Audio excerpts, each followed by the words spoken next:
Welcome back. Today is Wednesday, and we're taking you to another interesting place in the world for Where's It Wednesday? That's right. We've been visiting the hometowns of everyone in the newsroom, and we're finishing it off with my hometown.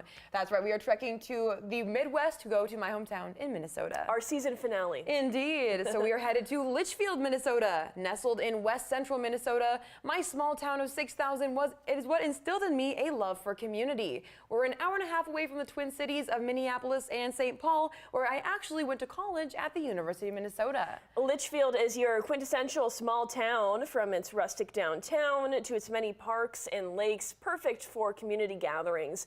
And it's true what they say, Minnesota's winters are very cold, but has beautiful seasons year-round. That's right, but I recommend going in the summer when we have our annual Watercade Festival by our town's Lake Ripley, and to see performances from our award-winning marching band that I was in all throughout high school. Now join us as we show you all the best spots for your next visit. And first, we are going to the Starlight Drive-In. Now, drive-in movie theaters are a rarity nowadays, so people come far and wide for this small-town theater, often playing movies like Grease and Footloose in the fall that had everyone dancing in the backs of their vehicles.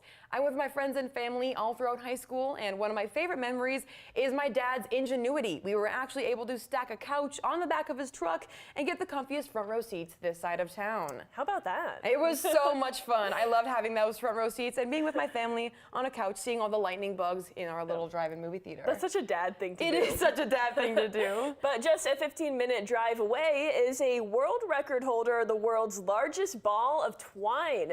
The nearby town of Darwin proudly hosts the Twine Ball that was put on the map by a Weird Al Yankovic song.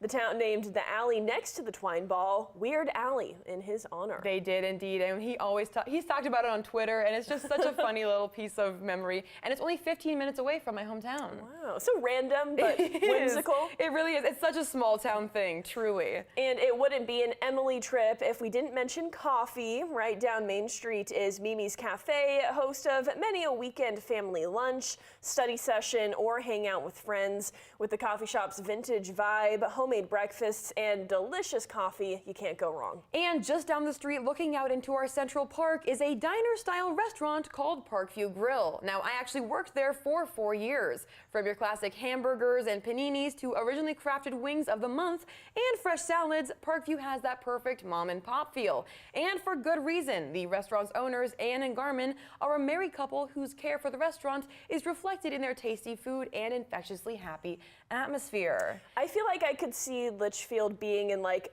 a classic American movie. Yeah, it truly is that. From like our little shops downtown to our lake and everything that we have when we, come together as a community. I just really see it being that classic small town, truly. What do you miss the most about being home? Oh man, I really do miss my family. Actually, I grew up in the same house that my mom grew up in, and my grandpa laid the bricks of that house. So there's just so much history in my house, in my hometown. And also shout out to my mom. She took those videos of my hometown. So all those are officially filmed by Brenda. Go, so Mom. Love to see it. Well, Emily, you were a great season finale to our hometown series, and I think me and the viewers loved learning a little bit more about you. I love about Litchfield everything. Well, that wraps it up for our hometown series of Where's It Wednesday. Next week, we will return to our regularly scheduled programming of Where's It Wednesday, so if you have a place you'd like us to visit, just send us a message on our socials.